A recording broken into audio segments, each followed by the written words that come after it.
Good evening. Good evening, ladies and gentlemen, and dear artist friends. On behalf of National Gallery of Modern Art, Bengaluru, Ministry of Culture, Government of India, I extend a warm welcome to one of you, one and all. We are honored to host this special evening featuring presentation by one of India's most respected contemporary artists, Miss Sheela Gowda, recipient of prestigious Sam Gilliam Award 2025, followed by a conversation with renowned artist and sculptor, Mr. Tallur. It is my privilege to introduce Ms. Sheela Gowda, an international acclaimed contemporary artist based in Bengaluru. Her work spans painting, sculpture, installation, and site-specific inventions, often engaging with themes of labor, gender, ritual, and materiality. She is known for her innovative use of unconventional materials such as cow dung, hair, tar barrels, and other culturally resonated elements.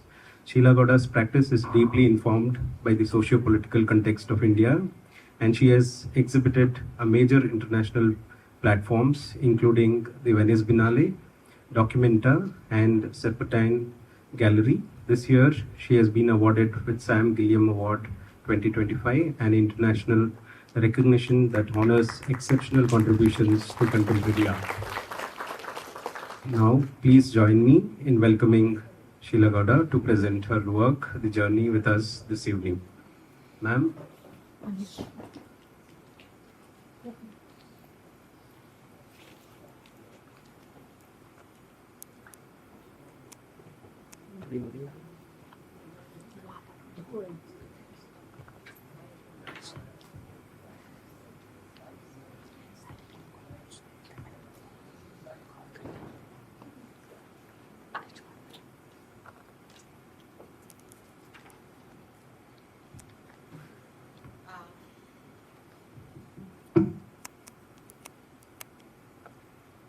Thank you all for being here. It's so good to see very familiar faces. So my presentation, I think in a way it's worthwhile just to be able to catch up with a lot of friends and artist colleagues.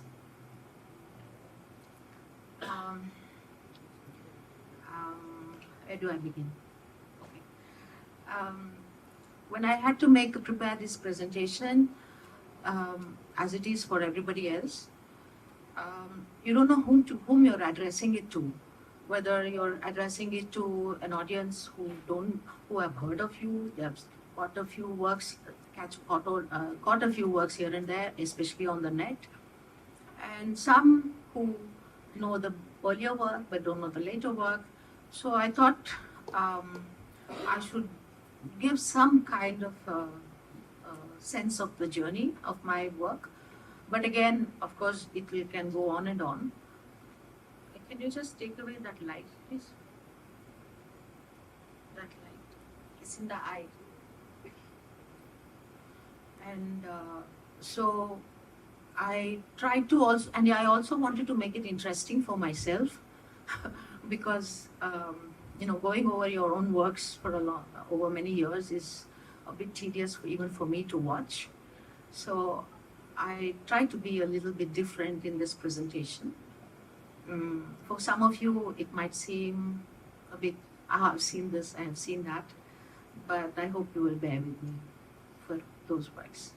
I've tried to bring in a lot of process images, so that,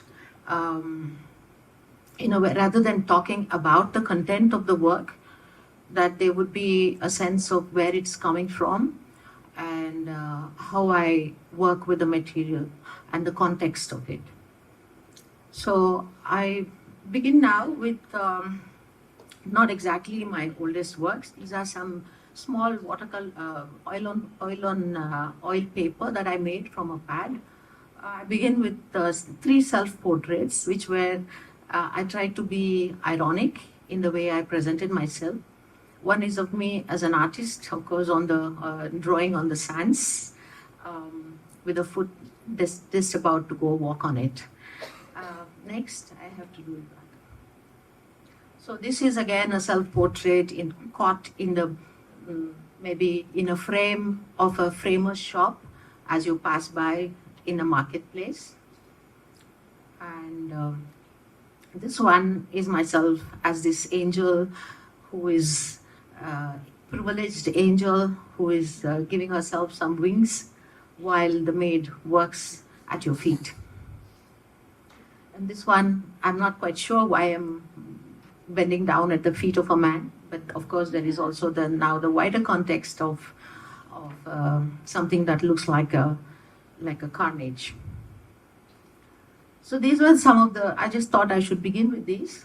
And a lot of my early works are yet to be digitized, so I'm unfortunately not able to make a selection from that. But this is just a small sketch, a working sketch rather, when I was in Ilwala, Mysore.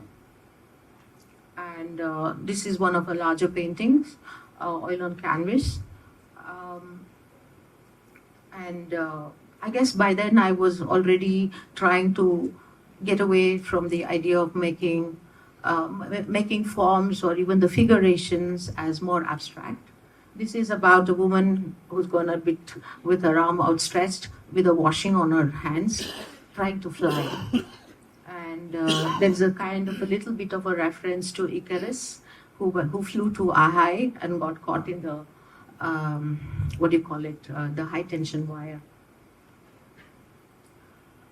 This was one of my last paintings in this kind of a genre in Mysore. That's why I'm showing it, because this is when my crisis hit me, when of being a painter alone and working with oil on canvas, and where I found myself repeating a kind of a language that I had become accustomed to, and using paints which I was used to.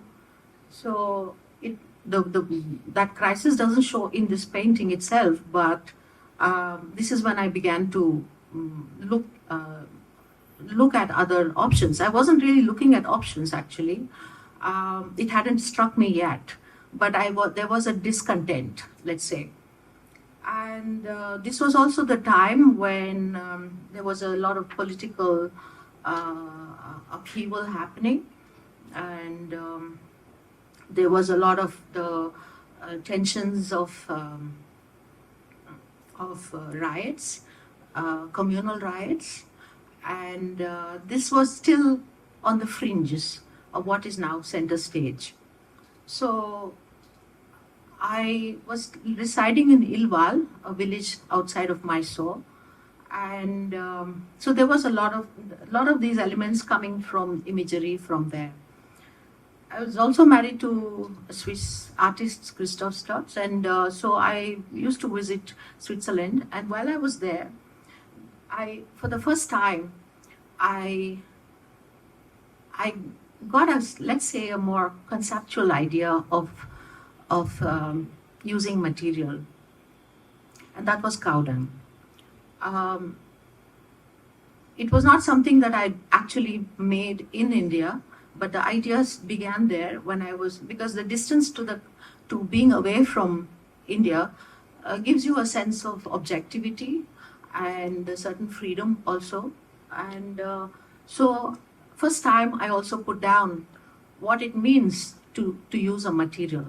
And in this case, it was Gowda. So on one hand, I'm talking about the sensual aspect of the material, the content as a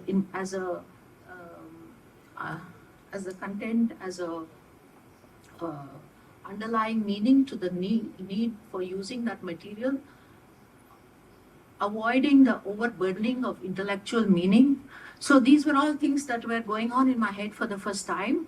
And so when I did come back to India, that is when this was one of the sketches that I put in regarding with the Gowda, and also began to look at the meaning of ritual, especially, for example, the idea of ash god, which has a hole in it made, and then you put turmeric and you put lime into it, and it turns red, and then you break it. So the idea of sacrifice, where there is already an inherent sense of violence embedded in it, even though you're not basically cutting an animal. So I began to look at a lot of these rituals. But once I started work with the material, I realized an idea cannot become an artwork. The material has to be respected. There are certain limitations to what one can do with a material. So I had to, in a way, those ideas that I put down in my book did not really translate into artworks, but I let the material speak. I tried to engage with it, to handle it, to see its possibilities. So in the beginning, I was still very much a painter, and I used cow dung as a kind of liquid, sieved liquid color, and I worked with it, and not more like a collage, if maybe this with the charcoal in the middle, etc. And again, the other change that was happening was I was not anymore necessarily painting a full figure. There were remnants, there were fragments of a figure, there were indications that this could be a figure, this could be an abstract form. And here I was, for example, very interested in the idea of what abstraction can mean in terms of that it is not just an absence of what do you call it, representation, but it also has inherently a line has inherently as a tension that one need not have to be representative of something. So a spring, for example, or a tail. So I was interested in then beginning to investigate what abstraction can mean, but not as an absence of representation. I was also I was exploring the idea of ambiguity. Ambiguity where, I mean, that was already there in my work, and also in my paintings. There was also the ambiguity of spaces outside of the figure. So in this sense, I was very interested in the idea of pictorial space, the idea of the tension between a form and the space around it. So all that will make sense later when I show my installation works, because there the pictorial space becomes the space of the room, space in which the work is presented. So this again, for example, this orange color is something that is used as a representative for Hanuman in most traditional thing. So these were some of my early cow dung works.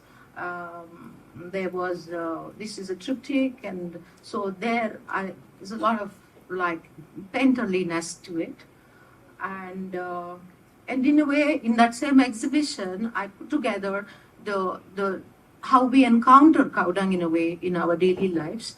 And one of the aspects of cow dung was that it's something that's handled by women. So in a way, I became in a way a little bit aware, though I was not trying to become this woman artist, but somewhere I was identifying with through the material. And so in a way, using the material to say something which was through certain abstract forms or figuration, but at the same time bringing it back to a certain reality. So, and of course, as you all know, the cow dung comes from the cow, which is considered sacred in this country, and the cow dung itself is also considered sacred. But I was interested in the idea of the extremes of meaning. One is of being sacred, the other of it being shit. So and at the same time, it was also used for fuel in the rural areas as a source of energy, and it was used actually in folk toys and to put it on the ground and on the walls. So it suddenly kind of became so, the potential of that material just for me became massive. So I explored it, of course, over a period of time, but more sculpturally later. So this was my show in Venkatappa Art Gallery when I showed my cow dung paintings, to which my teacher R.M. Hatpat came, and more than anybody else's appreciation, it was his that mattered to me a great deal, because he was a man who was very much an experimenter, and I think he was happy, I think, that I was his student. This was very early on, another cow dung work in my studio. This is where I get more sculptural, where I use the body itself is the cow dung. It's not like it's on a paper or it's not on a a board, but it's the board itself. So, and this is another one, gallant hats. This is some detail where I took the cow dung, squeezed it in my hand, palm of my hand, and rolled it in the kumkum. For me, the kumkum was very important also because of his earthy colors. As I was not interested in the synthetic version of the kumkum, but there are pinks and there are oranges and there are variations within that. So now I come to the beginning in a way of my sculptural work. These are homes of road workers. When my son was young, I used to take him to school when he was like 3 years old or something, and I passed by a road making team who had constructed their houses using the very materials that they were dealing with, which became part of the remains of their work, which is the tar drums. They would take the tar drums, they would flatten it under the road roller, which was also there for them to use, and they would make these homes where the height of the house was determined by the height of the drum. The width and the length of the house was determined by the sheet, size of the sheet, and in which they may left a little gap, and all their belongings were on the top of the house. Whereas they went in and slept there. They used it as a kind of a temporary home because they moved from locality to locality. And I was very much struck by the fact that material is determining how much you can stretch your feet, it's not what the body needs. So I was interested in that idea. But of course, when we take as artists as being privileged middle class or upper middle class artists, when we show an image like that, it very soon becomes this, seems to be, it's about the downtrodden. And I was very keen that this doesn't get into that reading, because my interest in it was in the way the material was determining the idea of comfort or things. So I was interested in exploring that. And also I was interested in giving myself the same kind of restrictions in the use of the material, that I was not going to weld two pieces and make a bigger house. I used the same kind of a format. So I also used the road roller to flatten my thing. That is Rehmat, who was really instrumental in, I couldn't have made a work like this without his skills of dealing with old metal, bringing them back to shape.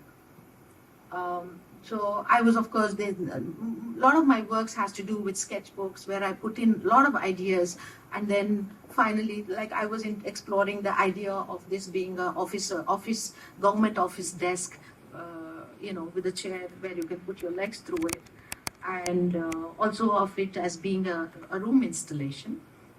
So finally, this is what I made of it, and there's also a kind of a blanket in there. And so that is always been the prototype. The one below is the prototype house, which is the same way the workers made their homes. But I added the two upper layers. Actually, it's one upper layer. It's a double story. And what that space above, what was the transformative aspect of that space was where I had to really think hard. So I came up with a lot of ideas, and finally this is what I made of it, which is where I took a sheet and I cut it out in the origami style. So pried it open and made little homes. So they're not like homes, made little houses made of the same type in which it is sitting. And so it became like a colony. So there were this colony of homes in one, made from one sheet of metal. And finally, all I did was punctured the ceiling of this house, this double-story house, so that it read like stars. So when you put your head in and you look up, you see the stars. So that's a certain amount of irony and poeticness as well, I presume. I think that was more a poetic version of this. because at the same time, like these were the kind of little origami things that was made out of the sheet. So these are some of the ideas that I explored. What can be inside that of furniture, of made up furniture that's crowding it, or a house of the Tower of Babel, or dripping globs of water with pots underneath to collect it, or city lights where using the lid of the drum as a kind of pendant light coming down, and a little house there with many roads, and a sheet itself folded like one would do a paper aeroplane. So none of these I wanted to use. Finally, that was the one I used best. So this was for me a work that was very close to me. It's very personal. It's called Breaths, and it was in a way identifying with the collective grieving of grieving in a way, and also my own grief at that point. And so I cannot go into details of why I did what I did, but I think I will just say how it was made. Basically, strings were put together, and it was covered with charcoal, covered with cloth and covered with charcoal. So and different lengths of it, so that somewhere between I was basically exploring the kind of death, I guess, about the idea of death, what it the in a way that somewhere that you become this piece of wood. So in a way, I made it. It may look like that it could be parts of the body, human body, but I also made sure that it doesn't get that singular reading by making one that is too fat to be a limb of anybody, and a longer one which also it cannot be a human body. So somewhere I'm always trying to bring in something that wouldn't make it into this kind of this the general reading that people would jump to, so I'm making that connection between it being the wood, between being a part of the body, so it has a much more ambiguity to it. And of course, it's put on a table like a pathology table. This was a work I made in 2004, 2003, called Sanjaya Narrates. I'll try to go fast because I have a lot of slides. And so this was from the newspaper, an image that I was very moved by, because we know that it's an image from Palestine, and we know that what is happening now is 1,000 times worse than what has been. But this was a particular image. I do not show the newspaper image because it basically looked like maybe a mannerist painting or something. And when you receive images in the newspaper, there are two aspects of my work from now on. One is of received media images that I work with, and of course of material that I work with. So in this particular image, there is the woman who is, you don't know exactly what is happening. There's some agitation going on, and people are agitated. They are like grieving in a way. And it's only when I looked closer that I realized what exactly had happened. What had happened was that this woman's child, she's wearing a red tracksuit, and the child is also wearing a red tracksuit, and it's only there in that little white part in the middle of that banyan that one can see that red spot, and you know that child has been hit right there. Otherwise, there is no other indication apart from the agitation. I was very, very moved by this picture. So, and also one of the reasons why I use this title Sanjaya Narrates is because as somebody who consumes a newspaper image on a daily basis while drinking your tea or doing some inane kind of work in the morning, you are basically becoming a kind of a consumer, a kind of somebody who reads this and they puts it aside. But then when I started looking at this image, I was thinking of the idea of who was this? What was the photographer in this sense? The photographer who photographed this particular situation that gets given to the newspaper. The newspaper prints it, and we consume it. So I was and in a way, the idea of what's happening in the violence in Palestine, or the reason why it is happening, we are not necessarily aware, in a way, not necessarily that informed as to understand it. So just looking closer at this image is not going to take you. What it does is it blurs it. And for me, I was linking it to Sanjaya, the the the the messenger who goes from Kurukshetra to Dhritarashtra, the blind king, to tell him about what is happening on the battlefield. So I was trying to connect the idea of distance to the idea of receiving of the, like a photographer who like Sanjaya can, with his powers, can project it for Dhritarashtra. Here you have a photographer in modern times who is bringing it to you, but I did not want to continue that, make the viewer a voyeur. So, which is deliberately, I fragmented this image and painted them in watercolors. This is the child, and that's the thing. And the child is being received by this man who has an army truck behind. I don't know exactly whether he's the father or. And just a few spots of blood on the thing. So there's really very little bit. So in a way, sometimes when you become so used to the images of violence that it no longer affects you. But there are some images that, even without showing too much, can really affect you. And this was one image like that. So there are 14 images of this size, watercolors. So this is where I started work with ash, incense, and this was at the backside of the Venkatappa Art Gallery, where I used the shadows. I was very interested in the idea of shadows. My work also created shadows.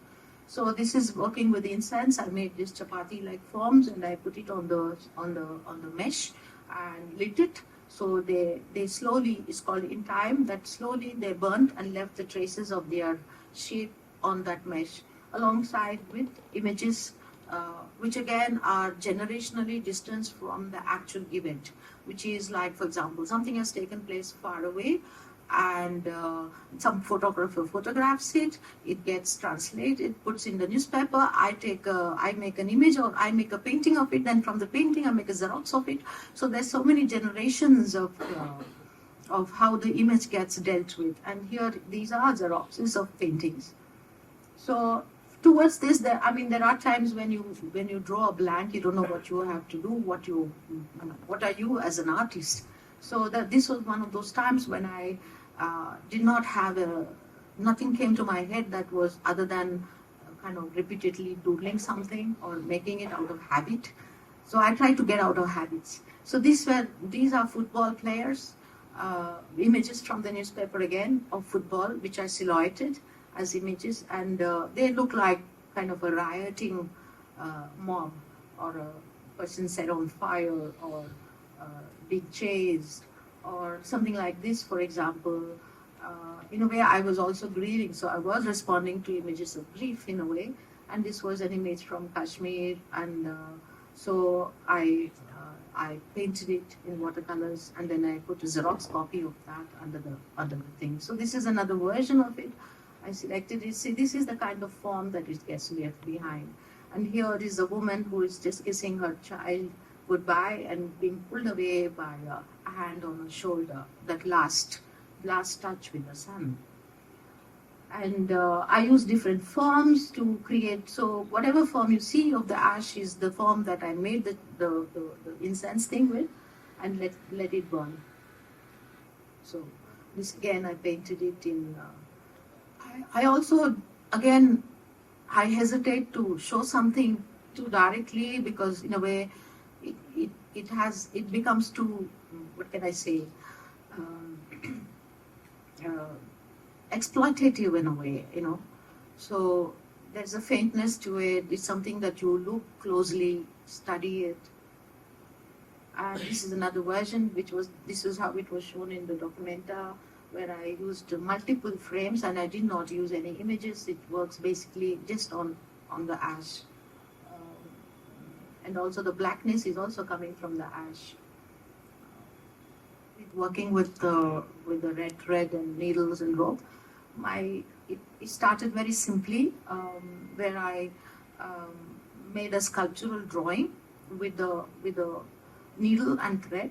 Of course, it's something that's very familiar to any householder, whether it's a man or woman, especially a woman. When you have to stitch something, that you put a needle through a thread, you double it up, and then you put a knot at the back, at the end, and then you start sewing with it. So here I was using a length of thread, and so I will just show the process of this, so I don't have to explain too much. So that one single rope was my first prototype in a way, and later I made a version which was encompassed the entire room, and a lot of these installations don't have a definitive structure, in the sense that I have I kind of display them, exhibit them in responding to the space. So here I have 3 ropes. Each one is 350. So one is two are 375 feet. The other one is 200 feet. So I kind of play with it within the room. But the actual the work itself is already there somewhere. So this is how it was displayed in the same work displayed in another venue. And that is the one end of the rope, which is the cord rather. It's not a rope, it's a cord. That is what I call the tail. And this I could make sculptural forms with it. So it's a kind of somewhere between a drawing and a sculpture. And this is the needle end, which I call the head of it. So you walk in and you see all this, you don't really necessarily understand that these needles have gone through the entire length of that rope to end up there. So this will become apparent in some of this. Is again the tail. So this, I'm just going to quickly show the process. I put the needle. This is the ball of thread. I go up and down my studio, stretching it, and so this is how it looks when I have. So each of the ball of thread was 750 feet. So I have to go many times up and down my studio to stretch it.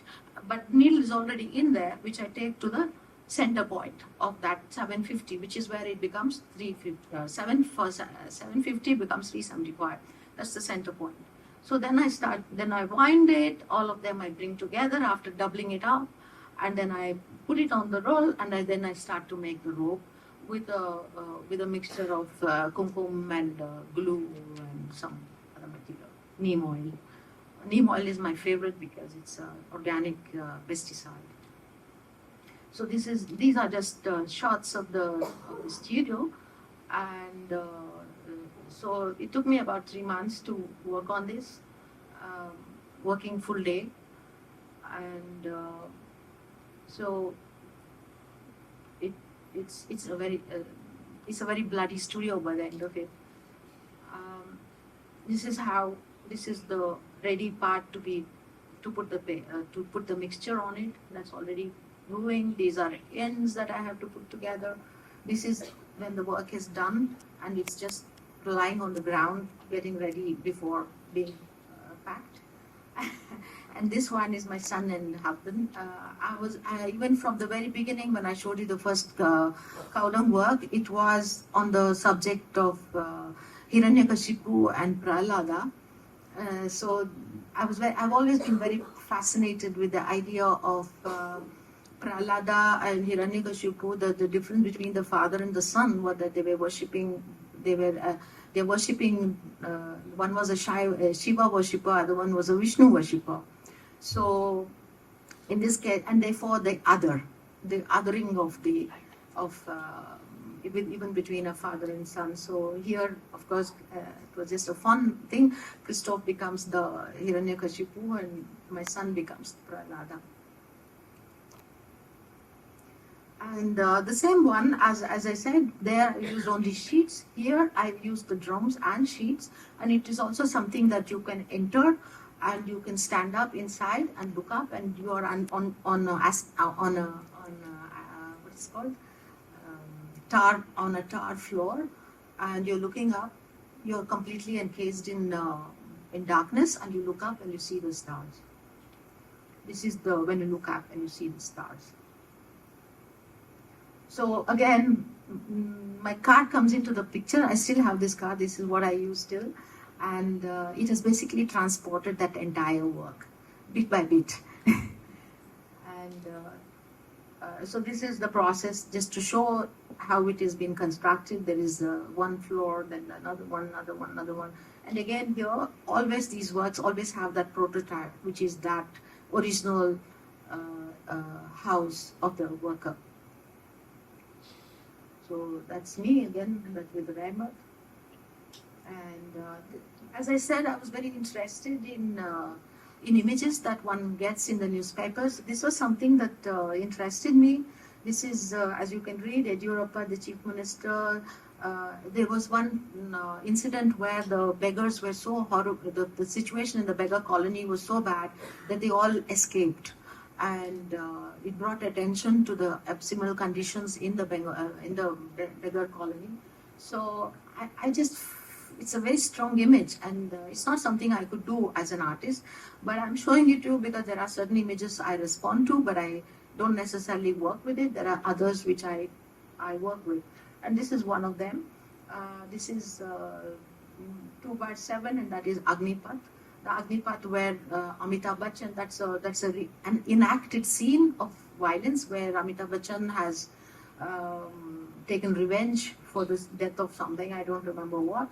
And there is the mother with her white khadi clothes, unresponsive to a son who is like, her hands are not trying to comfort him. So there is this the bloody son with his revengeful or rather the path that he has taken, and the unresponsive mother who is not necessarily subscribing to that methodology. And then combined with something that is actually real, which is again some kind of protest happening in Kerala, which is something to do with the fee hike in the college, but it looks very dramatic. You know, there's one guy with one policeman with one lathi, and everybody is falling back on it. And at the back there is what is called Ayodhya. This is the Ayodhya Hotel. So there were certain things, and then the high tension wires at the back.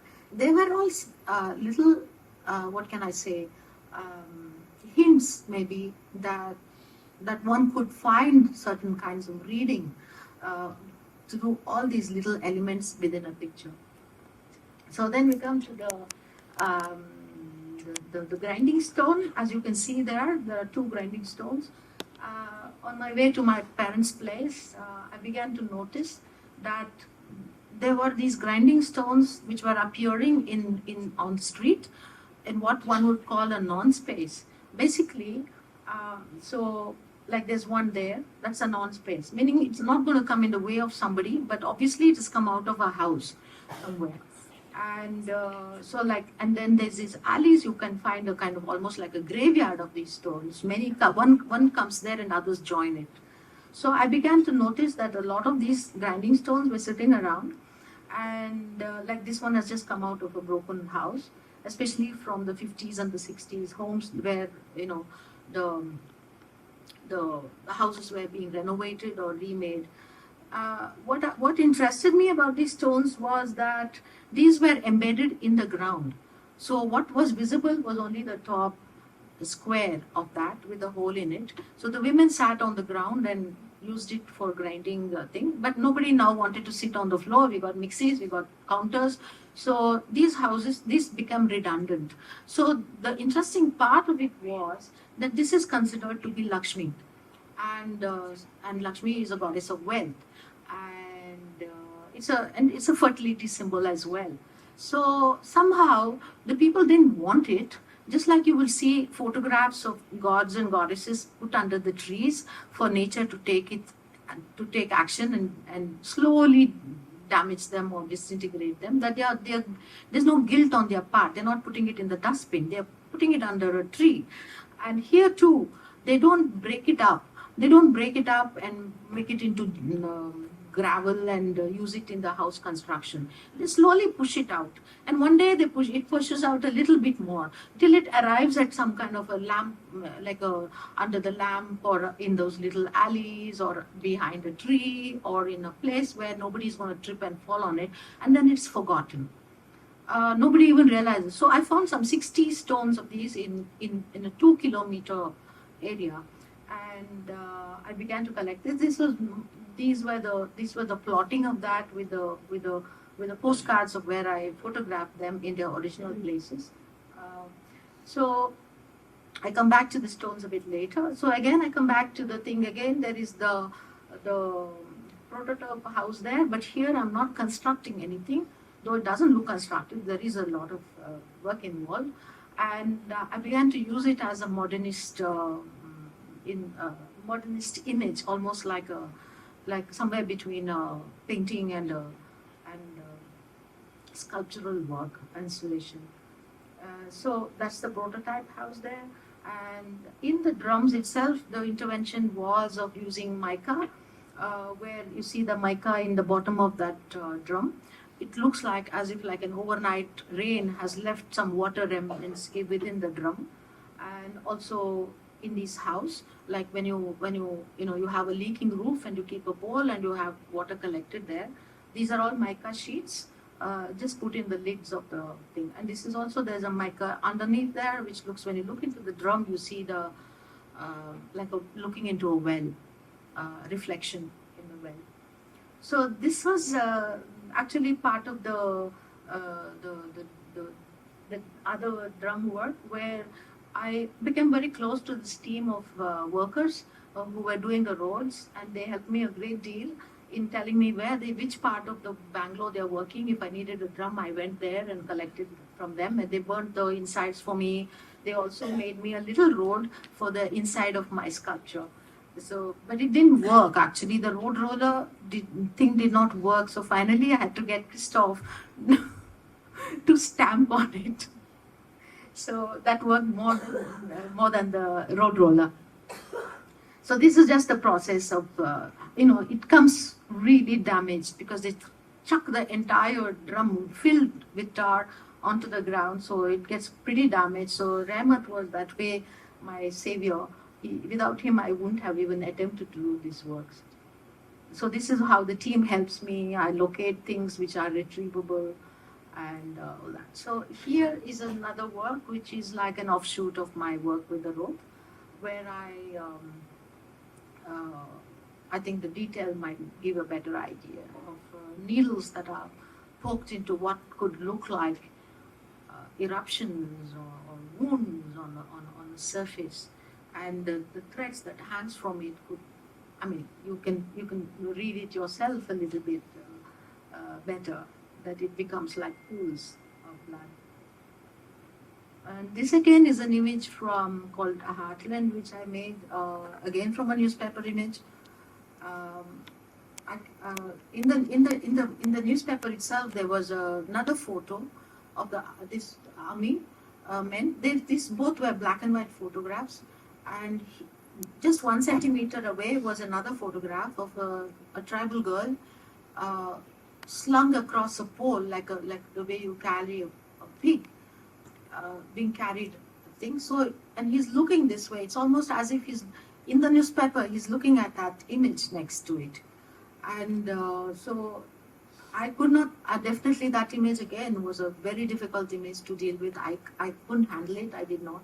But in this thing, I was very interested in the idea of this tribal boy surrounded by the army, where I painted the camouflage on the army men and also turned the gaze of his eyeball to the front and not, because when you're looking at an image, if you're looking at a person and the person is looking away, you are basically looking at them. They are not looking at you.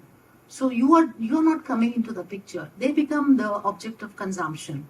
So in that sense, I wanted to put myself as this person to be viewed by that person, not just I view that person. That person has to also look at me, what I am, where I come from, what is happening. So I turned the eyeball of that boy also, I did not erase the original eyeball, but made another 2 eyeballs, which makes you look at look at you while you're viewing this. So alongside this was also something called cut flowers, where I used welding rods and, not welding rods, the reinforcement rods, and these are little things that you get to decoration on the gates, which I used it differently. So it's just called cut flowers.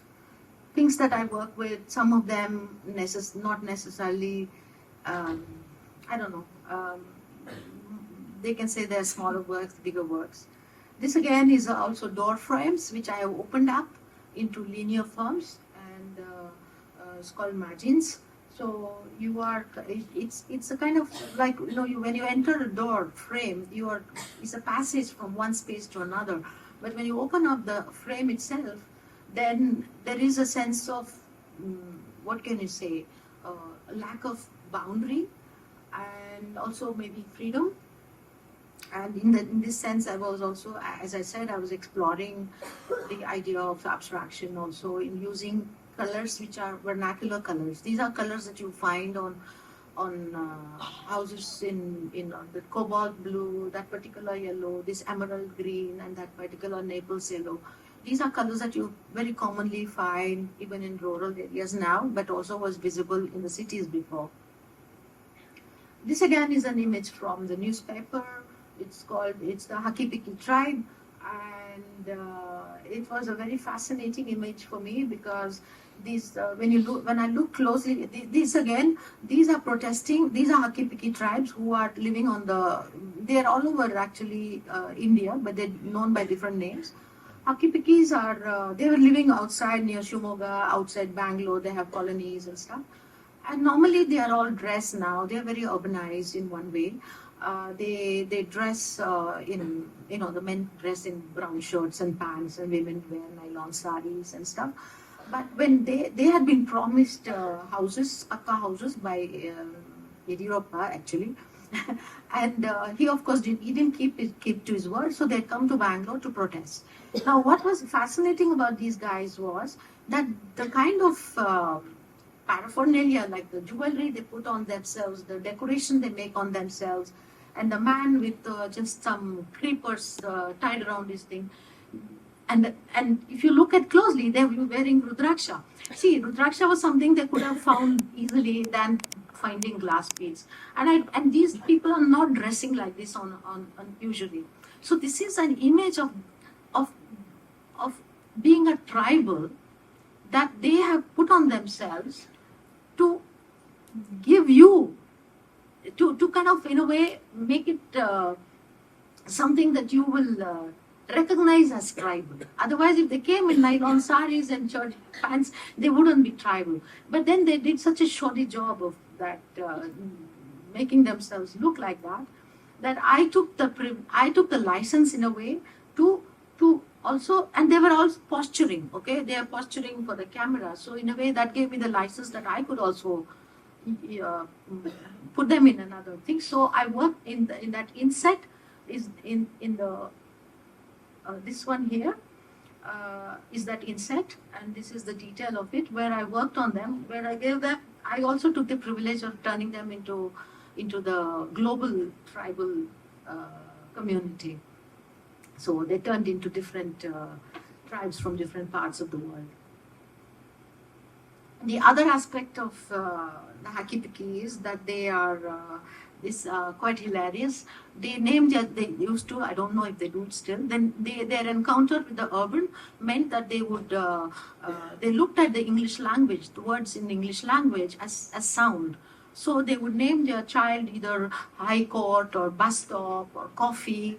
So these are like, for them it's a sound, okay? And also some of them are very well traveled. They go all over the world selling their products. A lot of them are fake. And one of the things they would do is like they would pass off a cat, paint stripes on it and try to sell it as a tiger cub, things like that.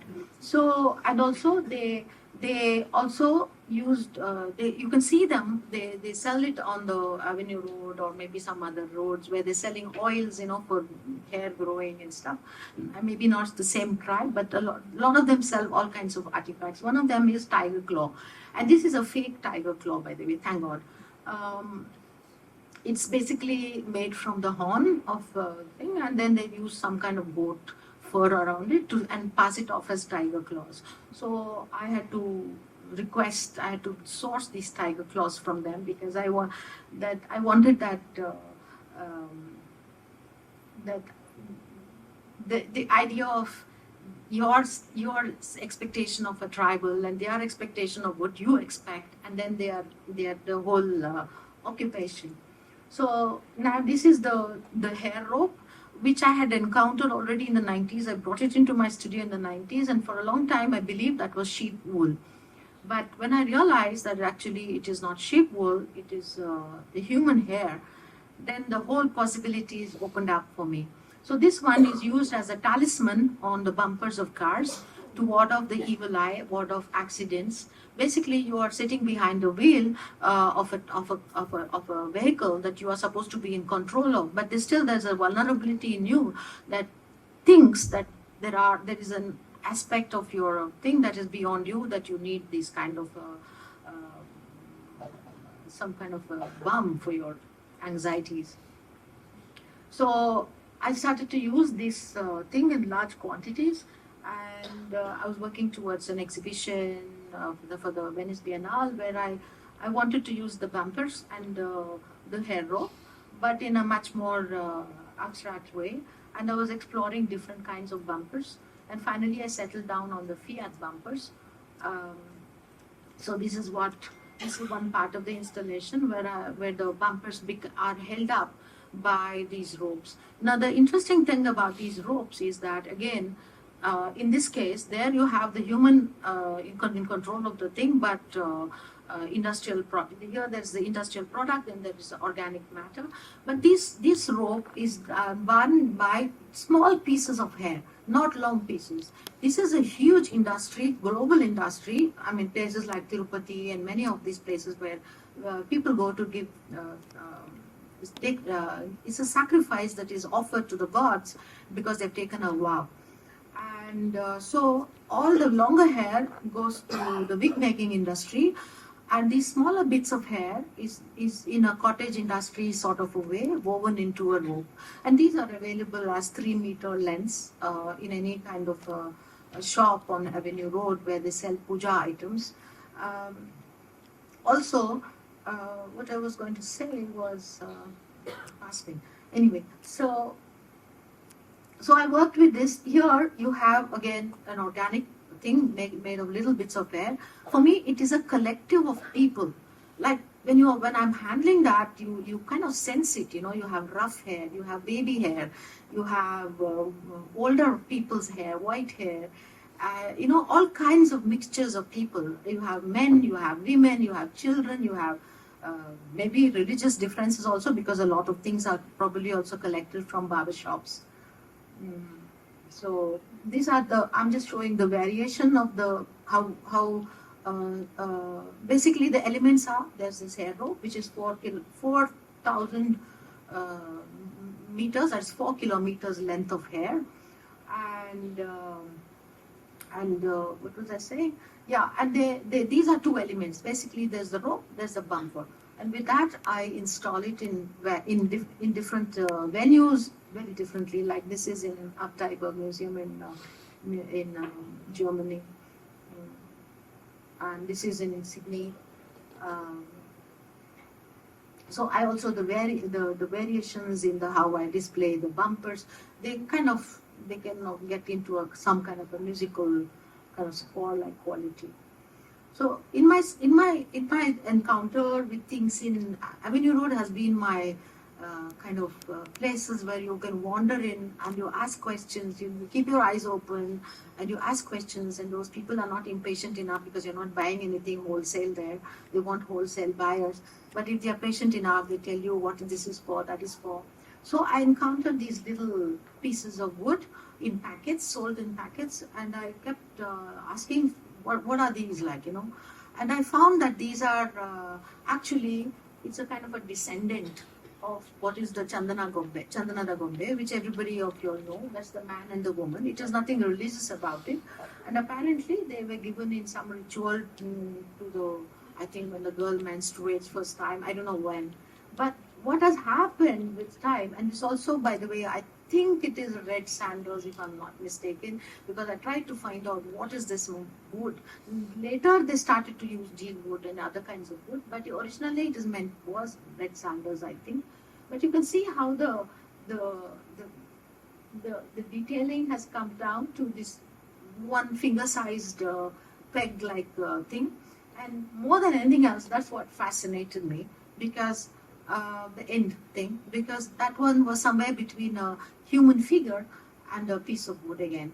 So that and also the fact that it is not a religious object in the strict sense, that it is a representation of man and woman, in a way gave me the license to use it in ways that I wanted to use it. So it became this kind of mass of things. And this is a group photo of them. And when you look closely, each of them is an individual. Just that very quick hammering with a chisel and hammer has created different personalities. Each one, none of them are similar. So they have different expressions, different personalities that you can relate to with people we know. So again, this is like a sketch towards that of all people that work that involve these things. So this is how I used it in this particular sense. I also have them lined up over there, and then there's my table with like a piazza. Like a piazza is something where you have this center of the city where people gather. So this is on the edge of what do you call it, the plank, walking the plank maybe, I don't know. I had my fun moments with that. So yeah, coming back now to the stones, many of you all might have seen this displayed in the Kochi Biennale, where I had 200 of these stones collected, which I collected just within 6 days, because there were so many of them everywhere. And I used that form at the back as a kind of talking about, I'm not looking at it just as an ethnographic, as some kind of a kind of a ritualistic object, but also to look at it as an abstraction. So this is how I displayed it in Kochi. The birds paid a visit. And there's also the war thing. And Kochi, as you all know, is a spice trading port. And this was one of the docks that I used, where spice was regularly sent out. And so these are the grinding stones which were used for grinding the spices, which are now redundant. So is the space redundant. But in a way, these become now objects of art, objects of speculation. They have become visible again. What was invisible in the streets have become visible again. This was my point of view. So this was in Hangar Pikoka. It was a massive, massive space where a lot of my works could very easily get lost. You can see the Kage Bangara there in another avatar. And here I kind of made this grid, and I kind of used the poles as a point of resistance. So as if the tectonic plate of the stones moving towards that gets resistance from the pillar, so they kind of almost start to pile up at the bottom of that pillar. So this is of me making a work for readying for a work. These women who were they stitched tents. I used their assistance, and this was some of you all might know, the Aishwaryan and all of them, where we used this massive piece of cloth and cut out the edges in a zigzag manner like this. So basically it's a very large piece of cloth that I had, and cut out the ends in the zigzag way, so that the center in a way separates from the edge and becomes the fallen piece. So of course you can find references to it. I tried not to make it into a singular pointing finger, but it could be read in the sense of communism. in a way, the sadness of its collapse in a way, also as a celebratory thing, because it was, in a way, depending on from where you looked at it, it was both. And so there is the tent-like form, the shamiana, basically, where poles are in disarray, and the tent itself has collapsed. And so this one was as you can see, it was a very massive space where I combined two of these works to make this kind of almost like an ascension of the tent, of that whole shamiana itself ascending. And this was what is in the bottom of the collapse of that one, where the center of that has collapsed on the structure below. This was during installing, where it was very performative almost, the way people are holding each of the poles into position. And then this is the seed of the rubber tree from the Amazon. I picked it up in the Amazon. I was taken there to work for the Sao Paulo Biennale in the Amazon forest. And this was a seed that was once taken by the Englishmen, because Amazon rubber tree came from the Amazon. It was nowhere else in the world. And the seed was so stolen from the Amazon and taken to the sort of made plantation. So now it's like the rubber has become a thing. But at that time, it was a very, very important material, especially during World War II. And so it was also about who possessed access to rubber, because the bullets and the lining, all kinds of things it was used for. So I was in the Amazon forest, and so there were the what is called the rubber soldiers, the descendants of the people who were sent into the Amazon to make things. I won't go too much into detail. So this is the people who make this thing, and they give them employment in a way. So I chose to work with rubber because it has such a big history, and also as a material, especially these sheets were for me quite a beautiful thing to use. So I was looking at kind of civilizational, domesticity, where rubber becomes this, that we become used to it in terms of, not necessarily used to it, but that we are, that we in a way live with it the world as a kind of a domestic environment. So this is how I got it, and I had to peel them off. Some of them came, some of them didn't. It was very, very difficult to work with them. And also used found grills. I rented grills there, I picked up, and this was like, something very heavy in the rubber. It shows the quality of that elasticity, the tension in it. And then I collected a lot of furniture, which was just skeletal frames of it, and I used the rubber in that sense. So basically exploring the possibilities. This was the larger installation. It was a very, very difficult space, very large and very transparent glass thing, so there was no end to it. So it was quite tough thing. And here where I keep the tension of the ceiling to the floor by making a bow with a metal pipe and a rubber as a string. So add bow like a bow, and by pushing it, that it creates a tension between the ceiling and the floor. And this is again something that has interested me, the black square of Malevich. Don't ask me why, but I'm fascinated by it, and not because of what it meant for Malevich himself or what the historians talk about it, but for me, I was very much particular about the black square. Was not painted on the entire canvas. The entire canvas was not the black square. It was a white canvas with a black square in the middle.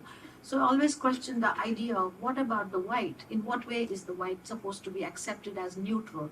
So in this sense, I wanted to I painted the black square on the rubber sheet, and later stretched it so that the black square gained a certain distortion.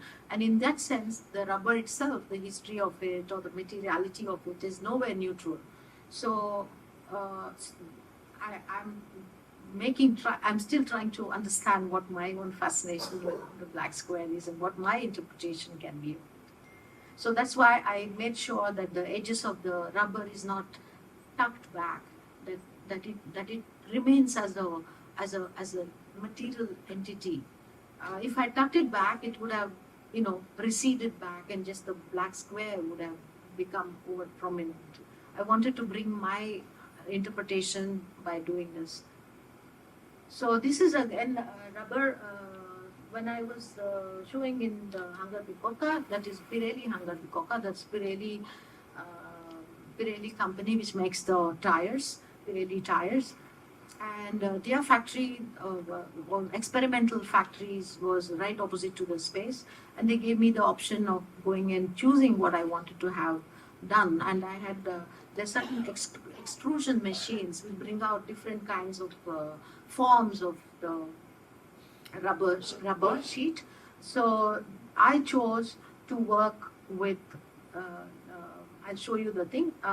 So this is a very large piece of thing that was woven there by the workers. I'll show you a few pictures, and in the middle of it, I put the seed that I had got from the Amazon, the needle point. So it was extremely heavy once it was put together. So about 25 of us had to lift it all together and put it on that table-like form that I had, and there was no scope for change. So it had to fall where it did. So this is how it was woven by the people. Those are the strips that I had ordered. I said that is how I want it. I want these lines. So they gave it to me on two rolls, like there behind, and my team there wove this together into a large thing. So this one is again a newspaper image of some lawyers who went on a rampage against the media for having projected them in the bad way. So the police intervened, the media is there, the law is there, lawyers are there. So, and there are stones, there are lawyers picking up stones to chuck at the media, and the police are pacifying them. So I was again very interested in this image, so I used this as this is a small image, but I really blew it up and put also stones in the front, and made certain extensions on either side, make it almost like an incomplete, as if the image continues by having this strip here also, that it doesn't just end with that image. So when I was just looking at the documentation, and it's very strange because you have these people standing in the front, they're almost becoming part of that whole thing there. I did some work with it, and here now I come to the Banli. This is a little construction of my thing, but I'm seeing the Banli, that is the iconic construction tool, where the carrying of the sand and the bricks and everything, and this is mostly it's a small one, and whatever you put in it is enough to be lifted and put on your head.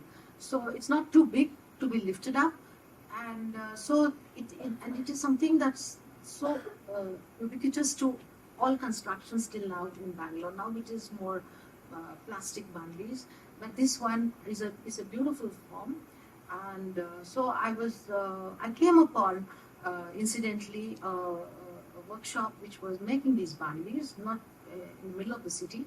So once I encountered it, they were already making the Banlis. Again, they're using sheets of the drum, but here the drum is not from the jar. They are full of colors, and they make about 8 rounds, and they extract it. So they have those pieces of that.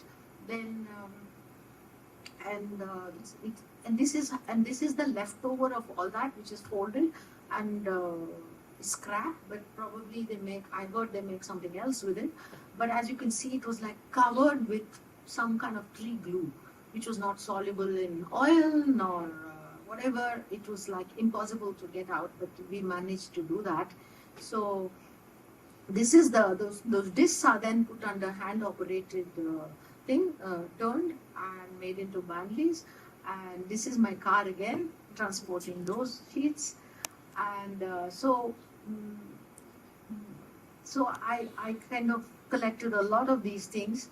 My intervention with them, I did not try to make the workers do something else that they were not going to be doing. They were doing what they were doing.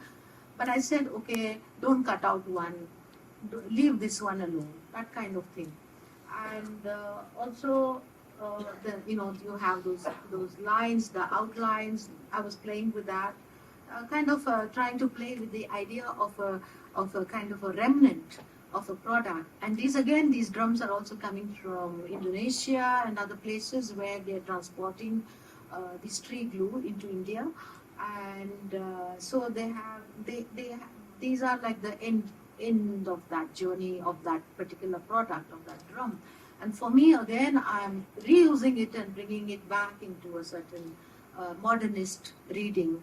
In a way, talking, I'm not sure what I can say about that, but I would say in terms of language, it's a certain kind of a modernism that I'm very deliberately quoting here. So again, this one differs in different installations, different rooms, bigger, larger, smaller, and I play with thing. And these are the drums, the same very bundles that become like this after use in the thing, which also was there in the exhibition. Again, my obsession with the black square. I painted this on the disc, and I was very for me it was very important that once I painted it, it should go through the process of being made. Meaning it would be hammered, it would be punched, it would be made into this bundle, it would be beaten, edges are beaten. So I painted this before it went through that process. So for me, this is a very important image because while he was beating the edges of this bundle, he put his foot on it, and I think it's a very meaningful image, and I think one can read into it quite a lot. But this went into as an invitation, but the bundle itself went into the installation. And this is the ropes. Again, a rope here I use 15 kilometers. Yeah, 15. Yeah, I use 15 kilometers of hair rope for this work. Basically, we've used that the entrance thing. Again, the one on one side was a black square, and the other was replicating that entrance place. And so this is the thing. So it basically goes up and down. It was quite a difficult thing to make for the team. And so this is the density of the hair ropes together. And so now I come to the more recent work, almost the end of my presentation. So this I came upon the idea of the Great Indian Rope Trick, and so we started to do a lot of research, and especially Christoph was very interested to look through internet and find what was there, and we found this kind of a poster or something.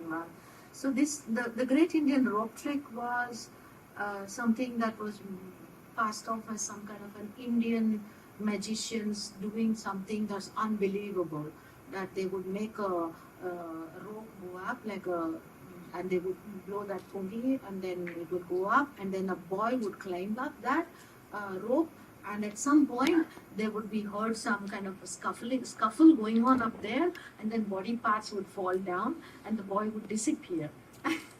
So it was a bizarre kind of a show, and obviously, I mean, it was a sleight of hand or whatever, but it was taken. This was during colonial times, and the foreign journalist, especially an American journalist, wanted to get himself famous or come into the limelight. So he made this kind of thing that this is happening in India. There's a Great Indian Rope Trick. So that is where that comes from. The Great Indian Rope Trick as performed by the Hindus. This is by the American. So I made a rope, and it was a simple rope, and it was actually one line, but it also, to a large extent, meaning-wise, it's a one-liner.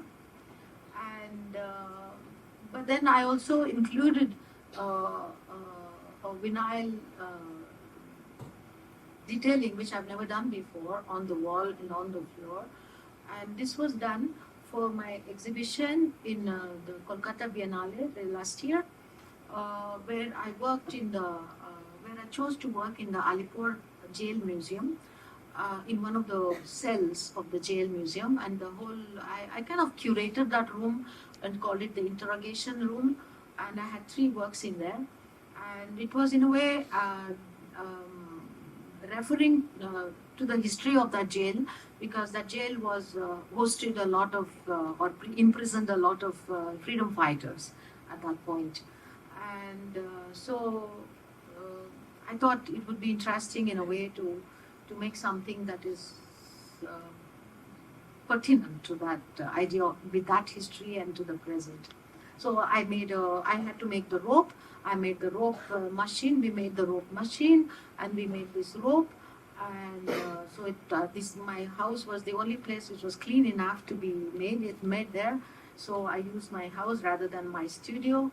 And it was quite a fascinating process. And there's my dog, which is a bit perplexed as to why that home that it knows has got boundaries now. It's literally, it's really perplexed. It didn't jump over it. It just got confused as to why I was barricaded from moving around freely in that home. And I guess we can look at it in other meanings as well. So this was again a work that I had already started, which is why I chose the Alipur Jail Museum, which is of the incident of when last August 15th, not last year ago, when 11 convicts were released as for good behavior, basically rapists and murderers. And whatever judicial decision that was, what was very disturbing for me, also very sad, is that how they were, which is also you see in other things as well, how they were garlanded, sweets distributed, they were celebrated, and I had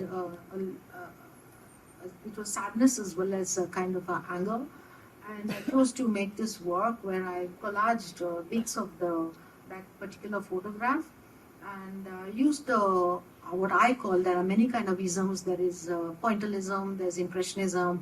So I thought maybe I should invent vandalism as one of the ism. So I kind of vandalized that image, basically. And I used here the cow dung as basically it's not a sacred meaning, but in the Sikh meaning. And through it, I crossed out, I hung images upside down. So basically, I kind of took out my frustration of that. So, and also there's in that thing there, you have other kinds of bits, and where that sheet of paper, A4 sheet of paper with just, like finger, when you want to take away excess paint on your finger, you rub it on something. So this is how it was shown. That whole, the vinyl thing continued like a black waters coming down the thing, but it was very pixelated kind of a digital kind of image rather than a realist image. So that kind of, for me, made sense in terms of the contemporary of it. So then I put this flower pot like decoration in front of this. As you can see what it could be, you can read it yourself. So that's the thing with the finger thing. And also this is an image I saw in Rajasthan. I think it kind of quite telling. It was something that I used in my work. That's why I'm showing this. People who take something from the lamp and put it there, and the excess they put it on the wall next to it. So it creates a kind of thing. So, and then here I also had taken with me these kind of jail, those things that they put on the wall of jails to chain the prisoners. And I made this work impromptu there because I also had this plastic chain there. So, which was actually not in any of those things were not holding it at all. It was actually moving in the breeze, which is also very telling.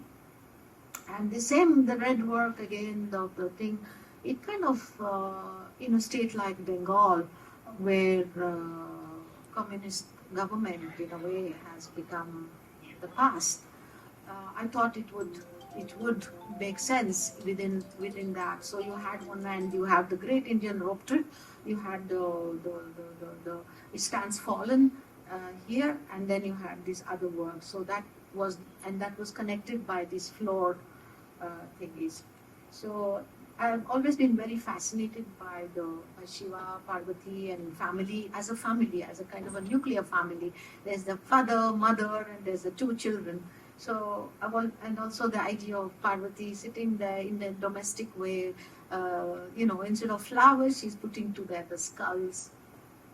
So, and then there is Ganesh as a toddler playing with, not with a ball, but with a skull.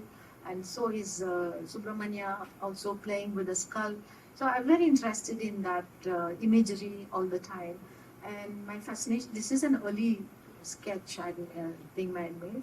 This is a small painting I made. I've been making them on small little things where I talk about the reference to the Shiva in this sense is only the little moon on the head. Otherwise, they are a couple who are, in this case, for example, they are in Kailas maybe, but they are carrying drinking water and for their domestic use. And so again, the child is wanting to has dropped the ball and leaning forward to it. The Subramanya is, as a child, another son is pestering the father while they are going about doing something quite with the ball. And so that continues with me again. Here is the couple as a kind of working class couple. This one is in a flour factory where the woman is piling up the flour, but it looks like could be the Himalayas, and the man is lifting up a sack, and there is these two kids playing with the flour in the background. One is pouring flour on the other.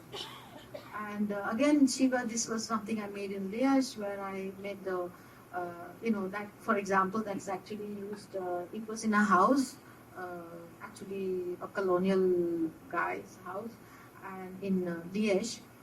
And so this is the butter cover, So you know how when you have, there are no more bulls anymore, you get them, they pile up they make an artificial hump on it. So I also made an artificial hump on it, and I turned it into the baswa.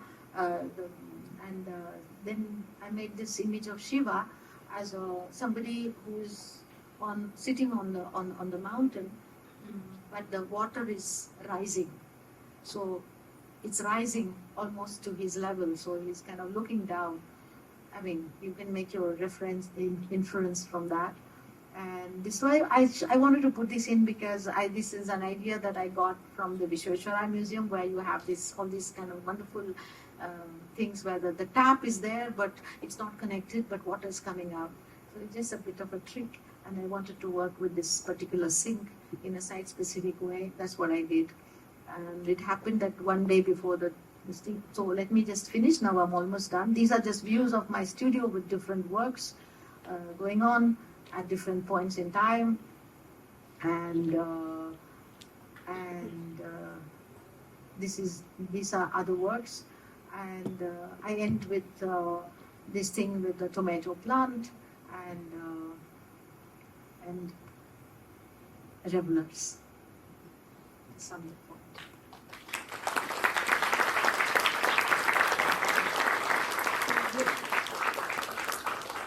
taking too much time? I don't know. No, I mean, it was quite engaging, ma'am. So I think there was a pin drop silence and everybody enjoyed it. I mean, they're all very excited and they wanted to know what you're doing. I mean, that was the thing where we all had, and I think I observed it because everybody were quite silent about it. Firstly, thank you, ma'am, for that. Very nicely articulated, and I mean, it was quite understandable of your process and where you showed for us also. Thank you for that journey. Now we will, without delaying, we'll come back to the conversation. I request ma'am, and I also request Mr. Ellen Tallur to kindly join the conversation. I'll take a minute to arrange the chairs on the stage. Meantime, I would like to introduce our conversator, Mr. Ellen Tallur. is known for his thought-provoking sculptural work that blends traditional Indian iconography and modern contemporary. A recipient of Skoda Prize and the prestigious Artsemundi Prize nomination. His work critiques social economical systems, belief structure, and institutional power with sharp wit and conceptual depth. Let us now listen to the dialogue between the two extraordinary artists.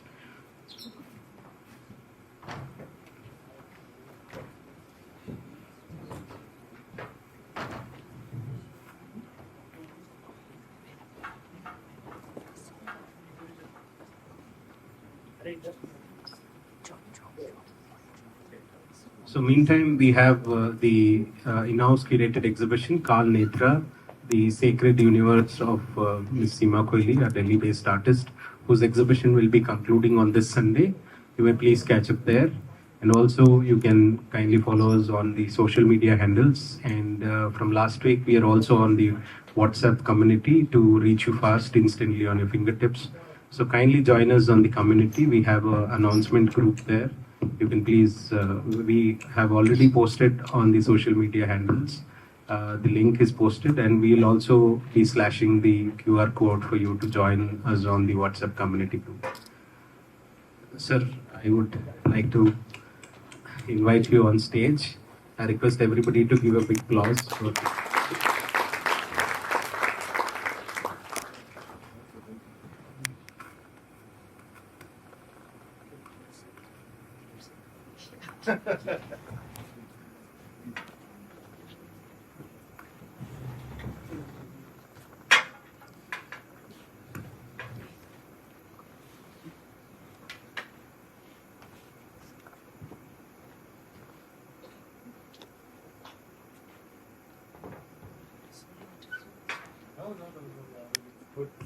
Good.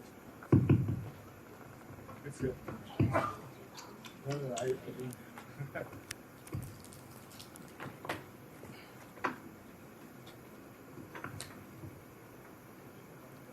It's going to be a value. Sorry? It's going to be value. Kannada and ಎರಡು ಆಗುತ್ತೆ.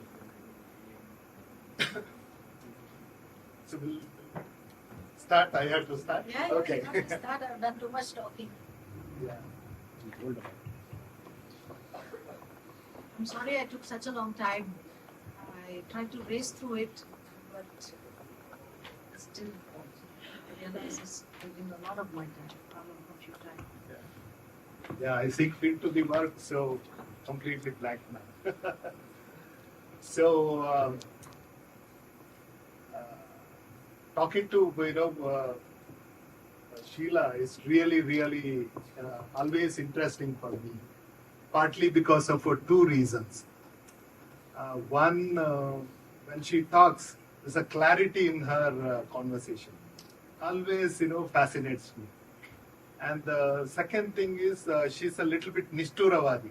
Nishturavadi ಅಂದ್ರೆ ಯಾರ್ದು ಮುಖ ಹಿಂದೆ ಮುಂದೆ ನೋಡಲ್ಲ, clear ಆಗಿ ಹೇಳ್ಬಿಡ್ತಾರೆ.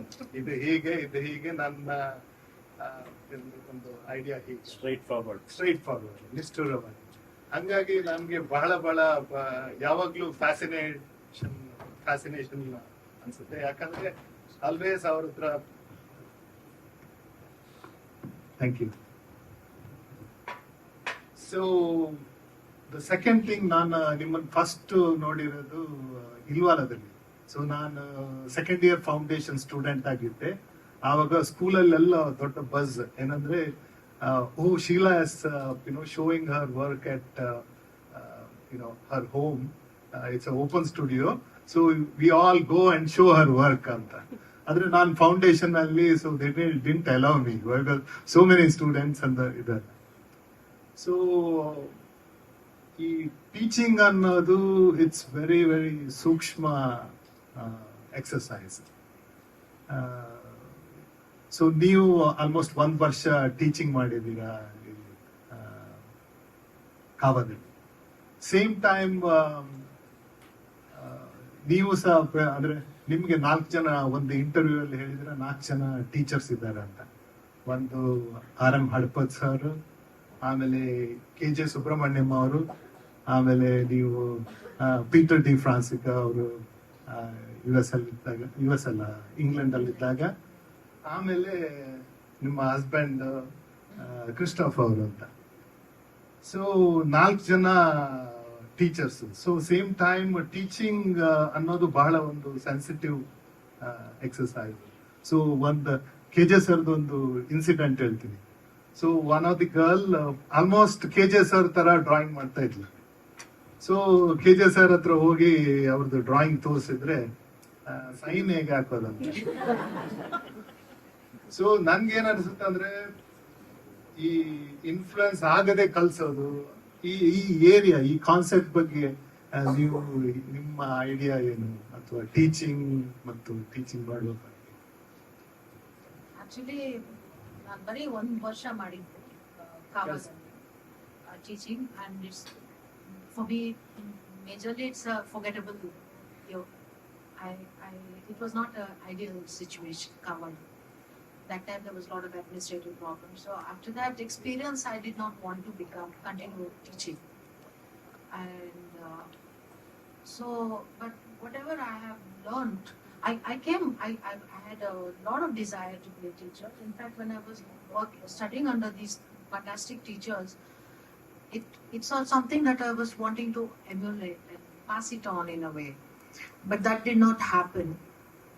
But yeah, I have had some amazing teachers. R.M. Hatpad at Kent School of Art, who taught me, he gave me the desire to be an artist, which is the biggest thing that any teacher can give you, that they don't destroy the creativity in you, that they actually, and not only just the making, but also the idea of being an artist, especially in contemporary terms. And then of course with KJ Subramanian, it was about learning the language much better, to understand the formal aspects of visual language. And with Peter de Francia, it was like he brought you to tears, because he would say like, what is that, and you had to answer that, and nobody had questioned you in a way, what are you trying to say. And so that was for me something that begins the process of questioning, why am I doing this, or why am I doing that, and not only as just, okay, it's all, oh no, it's my inner thoughts, it's my inner emotions, I'm putting it there. It was not just about that. It had to communicate. What are you communicating? So like that. And with Christoph, I think, he's not a formal teacher, but having studied in a painting department, being a painter till then, it was in Paris when I met him that he introduced me to the idea, to looking at artists who were not painters. I didn't have a tool to understand installation art. I didn't have a tool to understand what all the other kinds of artists that were very much there at that point. So he gave me an understanding of it, especially, he was a big fan of Joseph Beuys, but I still can't understand Joseph Beuys that well. Yeah, so. Yeah, it's interesting. There's one interesting incident or a medium when I was kind of observing your work. Of course, whenever we think of cow dung, it's Sheela. So there's an interesting. No. I've tried very hard not to become the cow dung artist. Okay? It would have been very easy for me to build my career on just that one material. That would have been enough. Yeah. But I deliberately moved away from that. Yeah, that's more interesting. In fact, so once my wife, we were in Bangalore when we were traveling. She saw a cow eating a newspaper. Then immediately she said, "What kind of Cow dung will you get?" Shit will get News. her. The news. Huh? Yeah. I said, it's a Times of India. You get a lot of news. It was eating Times of India. So, but I inspired from this material, and I also tried something similar. It's lacquer. So in lacquer, actually, lac bugs, they eat this thing, and then what happens? Whole mixing happens in the stomach of the insect. And So the that's amazing. I mean, you you know, get that red the color. mixer is something very, very important. Yeah. That It's which supposed to creates have nine stomachs or something, no? The cow. right, right. Oh, So nine it's like- stomachs. Yeah, something like that. The process is not just like the humans, but it's really it's very much like paper mache. Yeah. And of course, I had to look for cows which only ate grass and not newspapers and. So yeah, yeah. But the lacquer even used in making bombs, where they used it as a filler, and it's also used as a in a lipstick. What you are using lipstick lacquer is actually a mixture coming from the lacquer sheet. And in a cyclostyle machine in printing also they use this material to print and everything. So my kind of question is like, it's almost from oil painting you were kind of moving towards the new material. New material also has some similar character of, like, you can mix, you can it's almost as you said, cow dung, if another 30 years 40 years somebody uses it continuously, like a watercolor or like a oil color, it can become another medium as a yeah, I like, mean, firstly, I am just using it as a contemporary artist, but I'm not the originator of the use of cow dung. It's there in the villages, see? So I don't claim to have a copyright on it. Yeah. Honestly, Interplanting. no. If somebody uses cow dung, I don't see it as, oh, they're using my material. I don't see it that way. Yeah. No, I think even the cow is quite happy. Yeah, in that case, I'm very interested in when you are using kumkum. Already kumkum has a loaded idea in public. So how you control that? I mean, I think it's a difficult. I think it's in the abstraction of the image.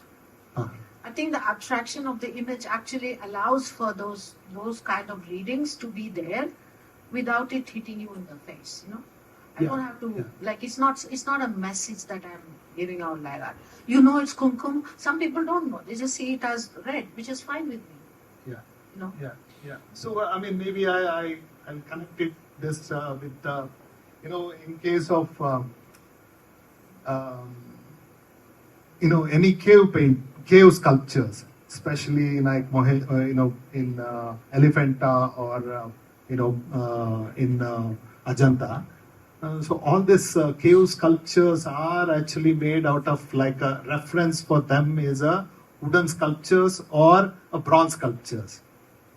So when you say stone cave is not kind of evolved from the stone itself, it's kind of a copy, or it's kind of a reference from the clay sculpture or a bronze sculpture or a wooden sculpture. So it's like a translation of a I'm not medium. so sure about that. Yeah. I think some stone is much more a tool that has been used as a tool than any of those metals or wood or any of that. So in that sense, I think anybody who can make an impression on a material would see the potential of it. And every material has its own resistance and its own potential possibilities.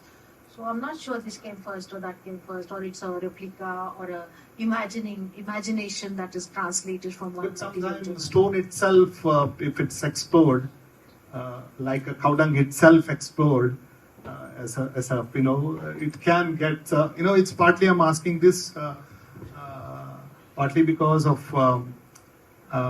when you say contemporary art. So throughout, when I see a work, there is a contemporary language. It's not just a medium, it's also looking at the contemporary language and, like, responding to that also is there. I think So- it's there around you. The language is evolving around you. You are also evolving. You are also creating, becoming part of that. Oh, You are also interesting. contributing to that. So, if you were to paint in a different way, it's a deliberate attempt. But if you, for example, want to do something that looks like, say, you want to make a building that looks like some kind of, from the past, you are making a quotation. You are no longer, you can use parts of it. You can invent by combining elements, or you're seeing it as formal elements that you can. But if you're replicating something from the past, it doesn't make any kind of sense for the present, because we are in the present. We have to acknowledge that we are in the present and we are familiar with it. Familiarity matters for communication. Yeah, interesting. So, yeah, I think I have noted something. It's like, you know, not like it's more of an artist conversation between two people. It's not like a question and answer. So, Which we always do. He comes yeah. to my house quite often whenever he's in Bangalore, and we have these conversations about his work, my work, and other things that we have seen.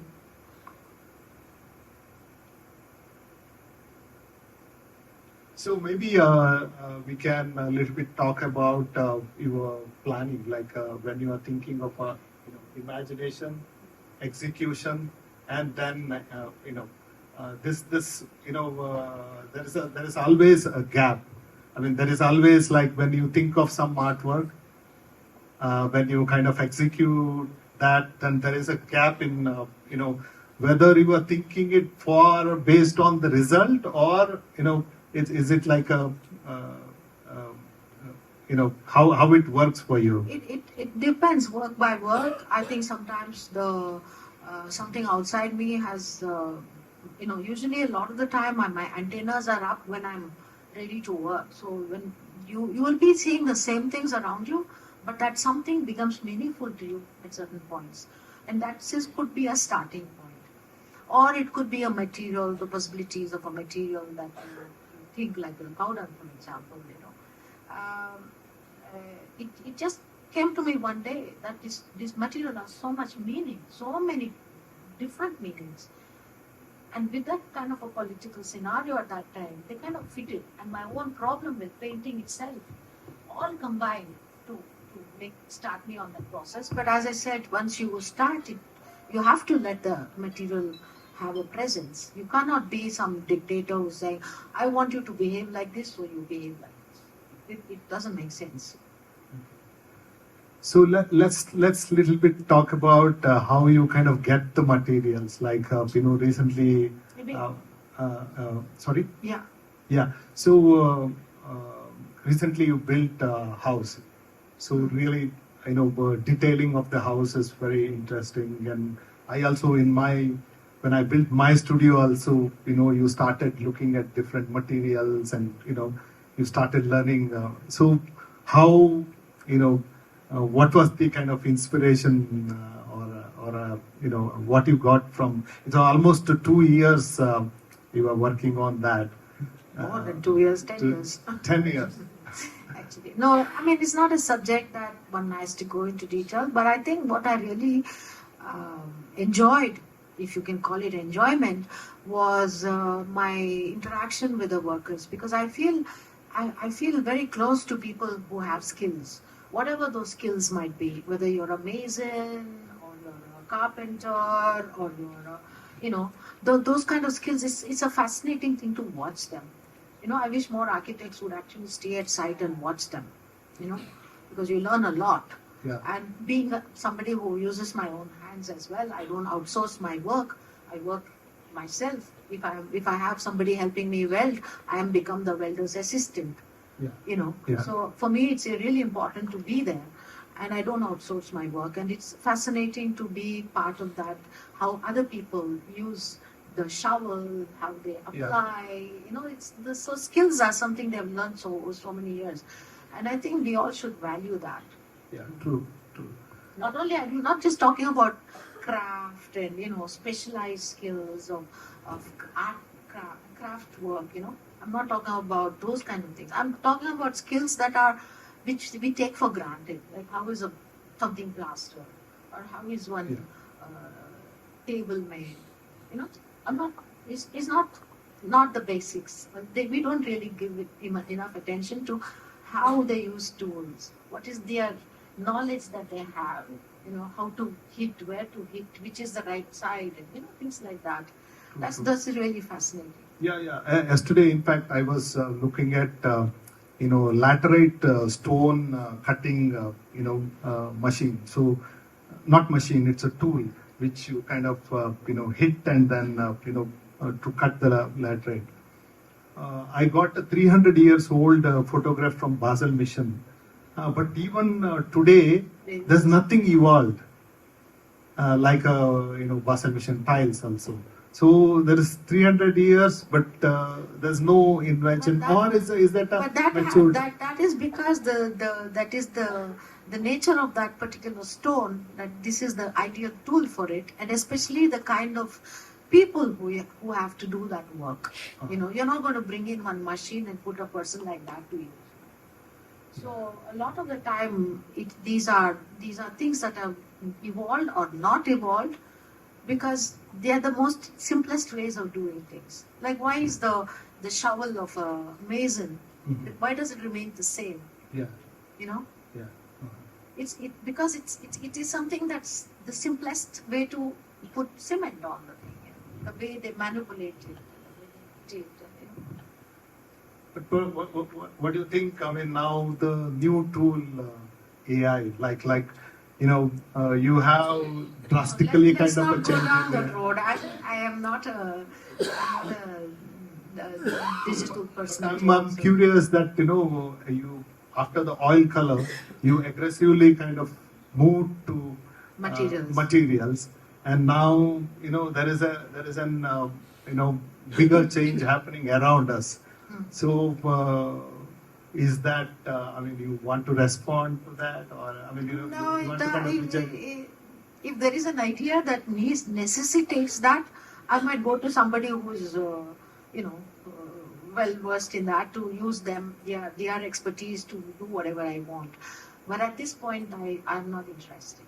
It doesn't interest me. I don't have an idea that necessitates that. So then I'll ask this question, like when we get older, like as you no, I'm not asking you. So it's how you keep your mind kind of alert, and there is a need of exercise, as we do physical exercise. So how that works for you?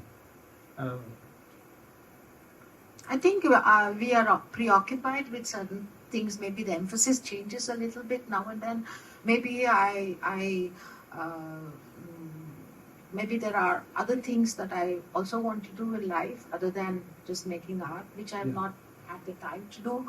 So it can be that you kind of diversify also. You divide your time to other things as well. Give priority to other things. In fact, you are doing an interesting work. Most of the senior artists, she's documenting. I saw, the teacher from Kent School of Art, JMS Mani, you made a video, and then also, Brahmavara, the artist from Brahmavara also, you can tell me. So basically, I want to, mentally tired. But in any way, it's not my project only. It's actually Vishwanath and myself. Okay. So it's also, what I think is, you are doing a government job. So government has to do it, Lalit Kala Academy, or, so it's an area which you are working. I think it came from the need that when somebody passes away and you have this regret that you don't have anything on them. You have never spoken to them. You've never interviewed them. You haven't looked at their work when they were alive. This happened to me when Artpad was concerned. And I thought, okay, I should do something about it, but I haven't got very far. Many have already passed away. But even if it doesn't become a film, I thought at least let the footage be there. So Vishwanath is the main person who is doing all that. I am just giving some logistic support and choosing some of the people, and also trying to get different people who interview them, so that there's the other perspectives, that I'm not the one interviewing them alone. Yeah, interesting. It's an interesting project. And the other thing is you are also, like, I don't know whether I can call you a activist also, like nowadays, especially thinking of Venkatappa.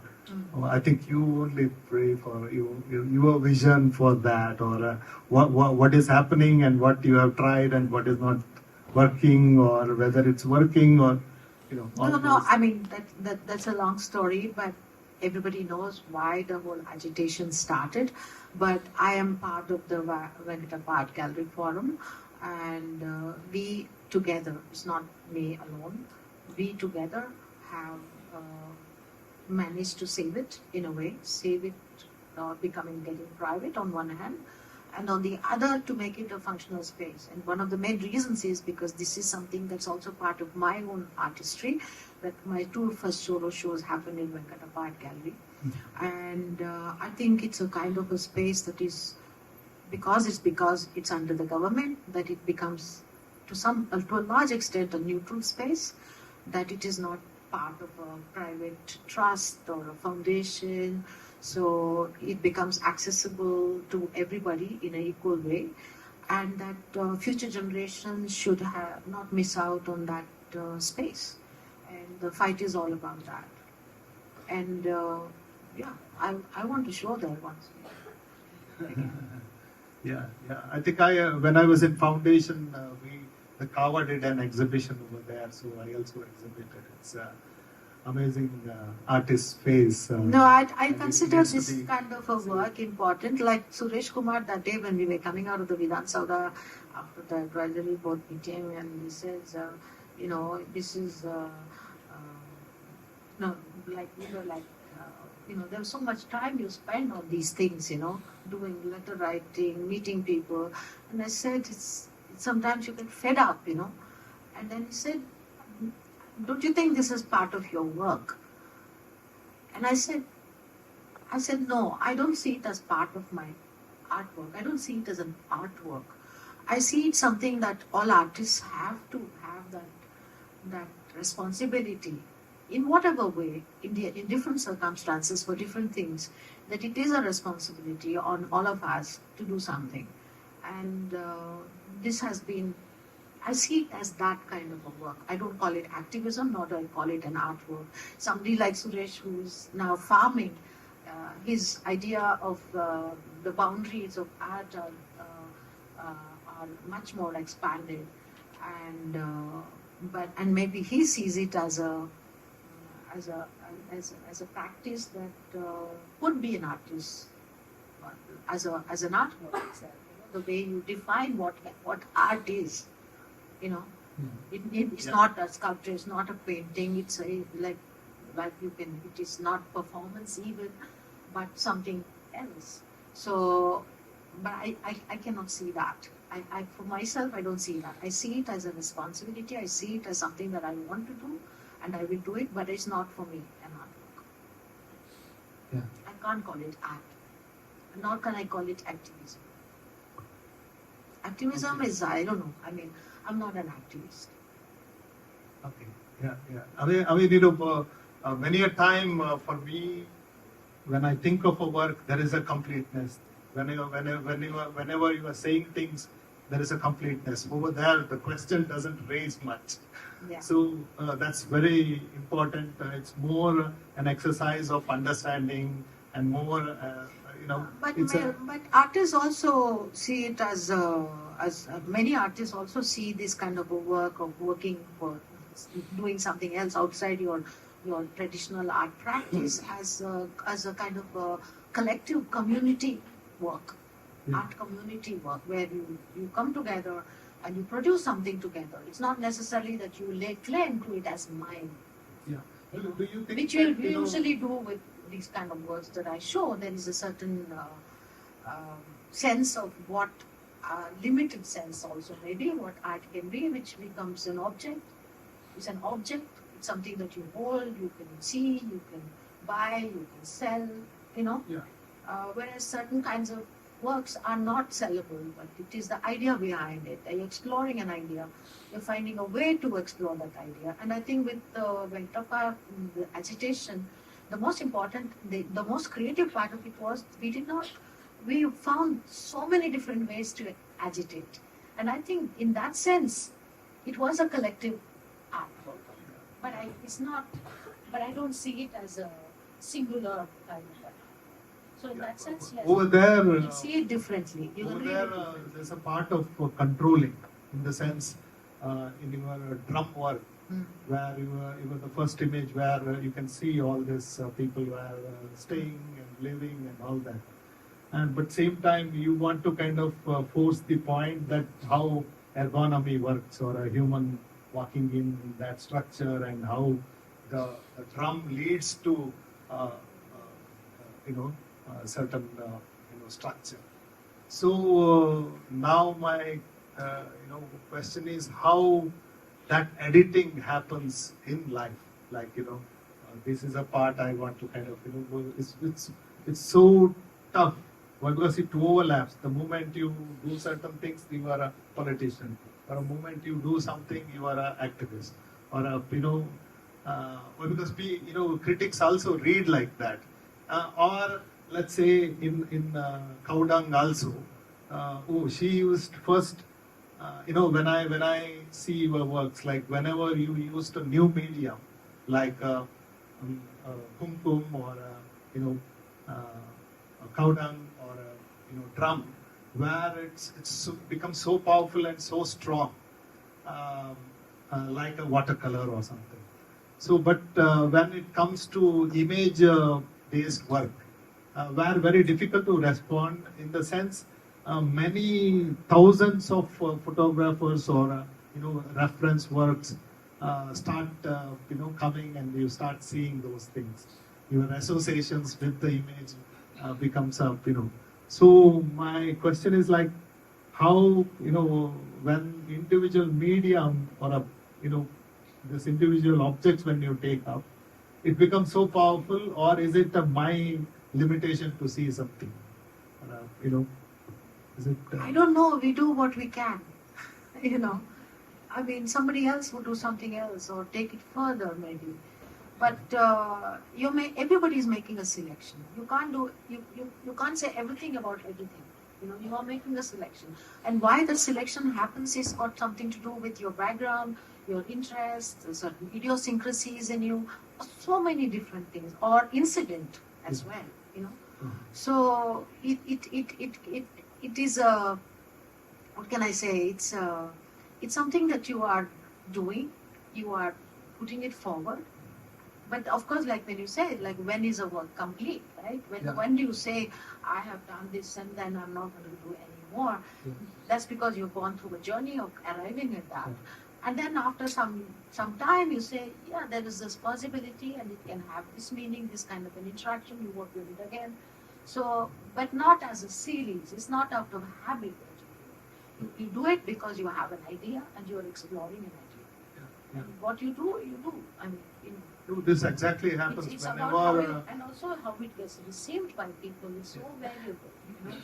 Some person just respond to these things. Some people see it as exotic. Some people see it as something meaningful. Some people see it as something that they find in their own house. What a big deal, Yeah. I mean, exactly. This happens in my studio also. Whenever the work comes back to your studio, you kind of rework on that, or you overwork on that again. So, and I don't. Once I've finished with it, I'm done with it. Some works, maybe more the recent ones, there is a certain. But I think you may be doing more exhibitions where you get a chance to see the same work, like a thread work, 10 different venues. It looks very different. That way, if it's a still work, then that has that limitation. Now I realized. So, how, I mean, when people walk into the sculpture, when we in museum we say walk-in dioramas or walk-in objects or walk-in, So these are all, you are kind of you write a script for that, or is it like happens after, like, the first exhibition, you realize, okay, the people are walking in, but there is a problem. And then in the second, No, it's not so it's much. like Practical problems are not the one part of it. For example, when you do things abroad, they have to have definitely they want the passage free, 3 meters or 1 meter, depends on each country. That the wheelchair has to go, the fire exit has to be kept free, and all kinds of those kind of they plan those things very carefully. But at the end of the day, it's also the whole idea of what an installation is. An installation is something that you experience with your presence. That it is not a passive. There's no accident. There are situations that give you ideas. It's not an accident. It's about recognizing something, a situation, because in a way, what you do is about recognition. It's not about looking for something. You're looking at this table, and you is looking at it all the time, but you recognize there is something in it that you want to pick up, right? So the same way with space and your work within it, you are playing with that volume, and you are playing with the idea of the visitor, which is me as well, by encountering that work from different perspectives. So your scale, your level from which you're looking at it, whether lifting your head and looking at this thing, or you're looking down to it, all these things involve your body. Partly, I mean, I'm kind of, now when you're making that kumkum, there is a lot of labor, there is a, so now how those signals are left for the weavers, is it like generally what happens, many a time, it's a kind of Sherlock Holmes thing where, they, without, when you see the situation, when you see the object, you almost dealing with the, looking at, what could have happened, or that kind of a reading, we do, how this was made. Do you, how that works for you in your work? I don't usually put it out there and say this is how I made it. Like the way I showed it. Yeah. This is something that I thought an audience wouldn't get the chance to see, because the work itself. So that was not. It is not shown like that at all. It is shown as a finished product, but the making process is something that you have to also exercise a bit of imagination and attention. So the rope thing, for example, the red rope, there are strings which are still open. They're not fully covered. So you can see that the string is continuing. And then in the end you see the tail. And then you see the needles. Now whether I cheated or not is not something that they would know. But I know that I did not. Yeah. If I found a single knot in it, I unwound it fully. And I went through it. I took another ball of thread and went through it. Because for me, it was important that the needles had gone through the entire passage of that string, of that rope, of the cord, because it was something that was important to me as an artist, to my own sense of having to say this to you, that this is how it is. Yeah, it's a I partly. wouldn't be able to say that. Yeah. It's a partly for readers. We get a lot of wrong signals. Wrong signals partly because of many works. They are illustrating the ideas. So when you see many works of illustrating ideas, they you create you get into an habit that your reading limits over there. So to kind of avoid that in the mainstream, how do you kind of work out your? You mean the kind of audiences who have Yeah. It's like I was just thinking, Korea or Europe, or you have so many museums, so many places where you can kind of read works. You have an exercise constantly happening. For that, in that perspective of thinking that how. No, I think my work sometimes. Certain aspects of it get read better when I show abroad. There is a more kind of thing with the abstraction of it, the materiality of it. But in India, there are people who have a different relationship to say cow dung. They know it as something that's commonplace. For them, it's very exotic. They don't encounter a cow in the road, nor do they encounter cow dung in the road. So it's a very different kind of a thing. Yeah, in fact, you observed this, the medium you got in Switzerland, even. Yeah, but I did not go for the Swiss cows. Yeah. It's a different cow dung. It's really watery. It's horrible. Yeah. And it's up on the hills. Go up, climb the mountain, we get cow dung there. Yeah, and then that kind of observation happens even my wife when she saw, and she But kind I of can also tell you that there is again a different relationship. When I showed it in Venkatappa, I had a whole busload of people coming straight from Tirupati, all with shaven heads, and they walked in and for a minute they're expecting some work that they will never understand, and they suddenly discovered that it was cow dung. Yeah. Then all the giggling started. They started to giggle, and it was really nice because they felt a certain affinity with it. Whether what the image meant something to them or not is different. But when I showed the same body of works in Kemol Gallery, I won't name the curator who is now a sort of top level curator. At least has a big reputation. He was a reviewer for the newspapers that time. He refused to review it in the newspaper. And I think when I showed in Kemol, Shirin had just taken over the gallery. Her parents, Keku and Kushi Gandhi, they were upset. Why have you brought cow dung into the gallery? So these are very different kinds of reactions, and these are like when you have the urban crowd who are already slowly distanced from the rural and thoughts of all that and everything that comes with the rural, and there are those who are looking at it as material, responding to it, and then looking at meanings more in an intellectual, more in a theoretical sense. So there's so many different audiences, and I cannot worry Even one about of the anyone. curator, I remember you were saying in France, he hung your work, where you had totally, that was another famous curator from India who basically took it without my permission and hung it like a rag from the ceiling. And that was supposed to be the bravery of Draupadi. But she became a rag from the ceiling. So that insensitivities are always there. And that was the first time I actually brought down a work in complete anger.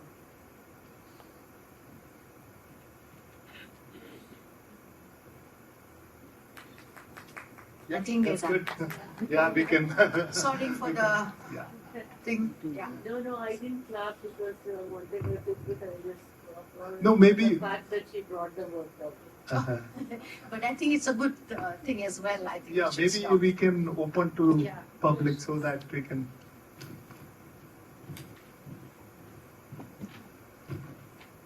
We both have said so much, especially I have talked so much. I think I've made them.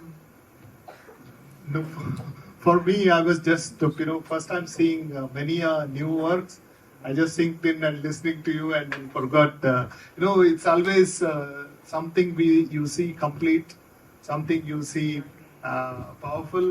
You don't know, how to kind of think and discuss about it. Doesn't it? Is it? It's not that, then, I'm not a. No, I was addressing it also art students, artist colleagues, and so many people here. So something must have been overstated or understated. I don't know. But if there's any questions, please, beyond what I've already said. But in the beginning, we thought of, talking in Kannada, and then you pushed me completely talking No, English. ಕನ್ನಡದಲ್ಲೇ ಮಾತಾಡೋಣ. So ಕನ್ನಡದಲ್ಲೇ ಮಾತಾಡ್ಬೇಕಂತ ಇದ್ದೆ. ಯಾರಿಗಾದ್ರು ಕನ್ನಡದಲ್ಲಿ ಪ್ರಶ್ನೆ ಕೇಳಂಗಿದ್ರೆ ದಯವಿಟ್ಟು ಕೇಳಿ. Anyway.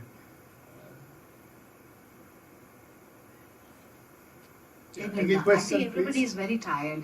Yes, all right. So, Black thing. I have a question.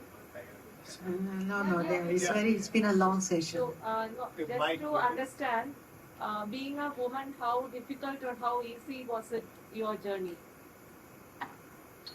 Actually, I've never experienced difficulty as being a woman artist because, and also like if you look at the art schools, at least 50%, 60%, many of them women are girl students in art schools, but they fall by the side because it becomes difficult for them to continue one way or another, or they are there because their parents think anyway it's just art, you'll get married someday, so you don't have to. Carry on with it. But I never experienced prejudice in any way. I must say that at no point. At no point did I experience that. In terms of opportunities, in terms of how people looked at the work, or no, I never had that. Do you think art is one of the rare fields where women can be free? Is art one of the rare fields? Because every other field we get to hear about the challenges that a lady has to face.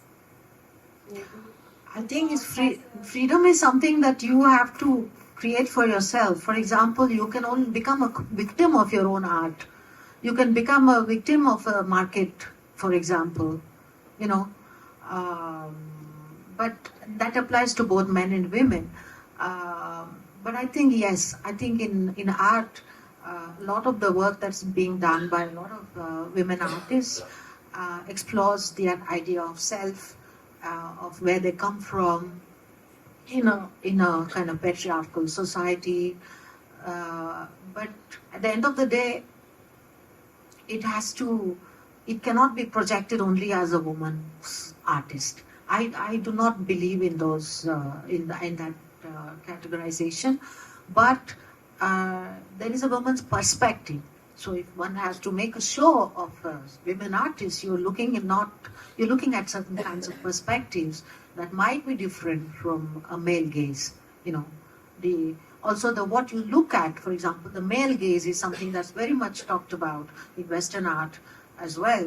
And I mean, especially since the whole feminist movement, and the idea of what it is not to be looking at things around you without that male gaze, because you also have become acclimatized in a way, even as a woman, to see it as from the male perspective. So what does it feel? What does it feel like? What are the kind of things that interest you as a woman that is different from that?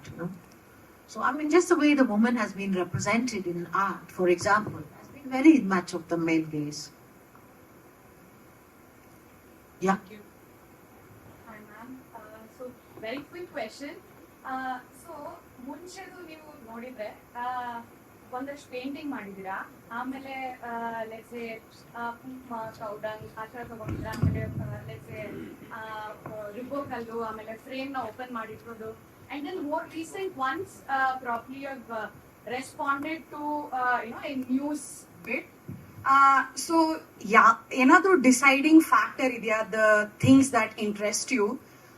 So how do you go about deciding, idಕ್ಕೆ ನಾನು respond ಮಾಡ್ತೀನಿ ಅಂತ? ಅಂದ್ರೆ ಇವಾಗ precisely why I wanted to ask is news paper image ತಗೊಂಡು ಹಕ್ಕಿ ಪಿಕ್ಕಿದು especially, R even the ಹಿಂದೆ paint ಮಾಡಿರೋದು.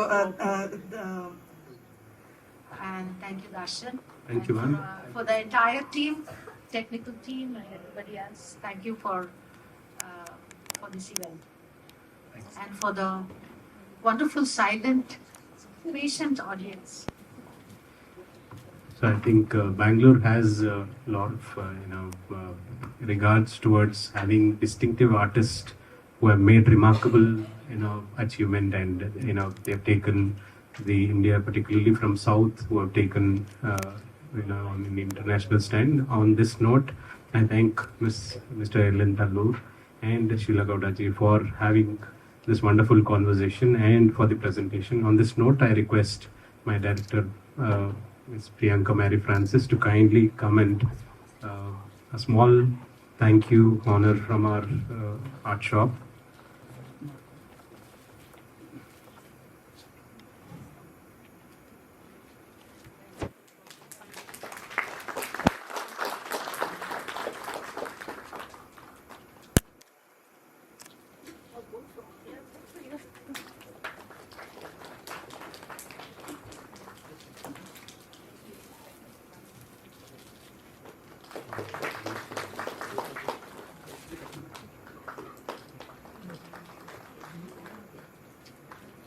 Thank you, ma'am.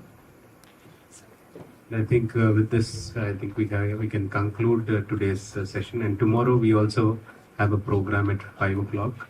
Vocalist will be presenting with the musician team. So please kindly join us for the program tomorrow evening at 5:30. And of course, being artist is not easy, both for men and women. And the kind of magnum of work what they create, it is a challenge because the space, the material, and to work, because it's a very individual, by hand work, which it is a challenging in these times. And we are all going through it. And congratulations who have achieved it to a higher level. Thank you.